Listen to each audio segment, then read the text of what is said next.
Chapter 2 of The Science of Being Great by Wallace D. Wattles.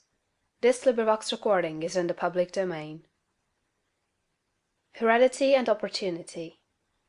You are not barred from attaining greatness by heredity. No matter who or what your ancestors may have been, or how unlearned or lowly their station, the upward way is open for you. There is no such thing as inheriting a fixed mental position. No matter how small the mental capital we receive from our parents, it may be increased. No man is born incapable of growth. Heredity counts for something.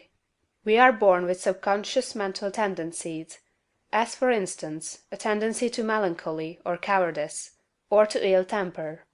But all these subconscious tendencies may be overcome. When the real man awakens and comes forth, he can throw them off very easily. Nothing of this kind need keep you down. If you have inherited undesirable mental tendencies, you can eliminate them, and put desirable tendencies in their places. An inherited mental trait is a habit of thought of your father or mother impressed upon your subconscious mind. You can substitute the opposite impression by forming the opposite habit of thought.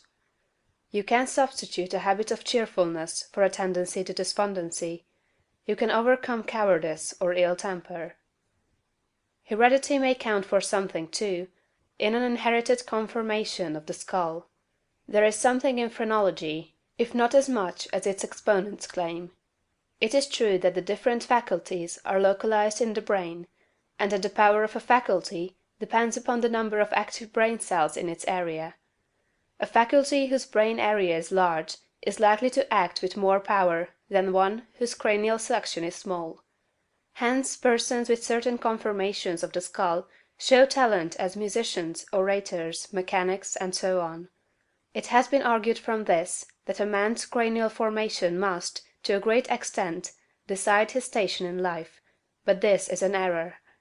It has been found that a small brain section, with many fine and active cells, gives as powerful expression to faculty as a larger brain with coarser cells. And it has been found that by turning the principle of power into any section of the brain, with the will and purpose to develop a particular talent, the brain cells may be multiplied indefinitely. Any faculty, power, or talent you possess, no matter how small or rudimentary, may be increased. You can multiply the brain cells in this particular area until it acts as powerfully as you wish. It is true that you can act most easily through those faculties that are now most largely developed. You can do, with the least effort, the things which come naturally, but it is also true that if you make the necessary effort you can develop any talent. You can do what you desire to do, and become what you want to be. When you fix upon some ideal, and proceed as hereinafter directed, all the power of your being is turned into the faculties required in the realization of that ideal. More blood and nerve force go to the corresponding sections of the brain, and the cells are quickened, increased, and multiplied in number. The proper use of the mind of man will build a brain capable of doing what the mind wants to do. The brain does not make the man makes the brain. Your place in life is not fixed by heredity. Nor are you condemned to the lower levels by circumstances or lack of opportunity. The principle of power in man is sufficient for all the requirements of his soul. No possible combination of circumstances can keep him down, if he makes his personal attitude right and determines to rise. The power which formed man and purposed him for growth also controls the circumstances of society, industry, and government. And this power is never divided against itself.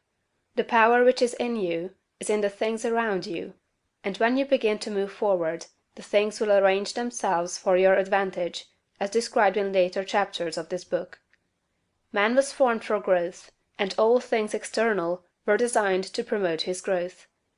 No sooner does a man awaken his soul and enter on the advancing way, than he finds that not only is God for him, but nature, society, and his fellow men are for him also, and all things work together for his good if he obeys the law. Poverty is no bar to greatness, for poverty can always be removed. Martin Luther, as a child, sang in the streets for bread. Linnaeus, the naturalist, had only $40 with which to educate himself. He mended his own shoes, and often had to beg meals from his friends. Hugh Miller, apprenticed to a stonemason, began to study geology in a quarry. George Stephenson, inventor of the locomotive engine, and one of the greatest of civil engineers, was a coal miner, working in a mine, when he awakened and began to think. James Watt was a sickly child, and was not strong enough to be sent to school. Abraham Lincoln was a poor boy. In each of these cases, we see a principle of power in the man that lifts him above all opposition and adversity. There is a principle of power in you. If you use it and apply it in a certain way, you can overcome all heredity, and master all circumstances and conditions, and become a great and powerful personality. End of chapter 2.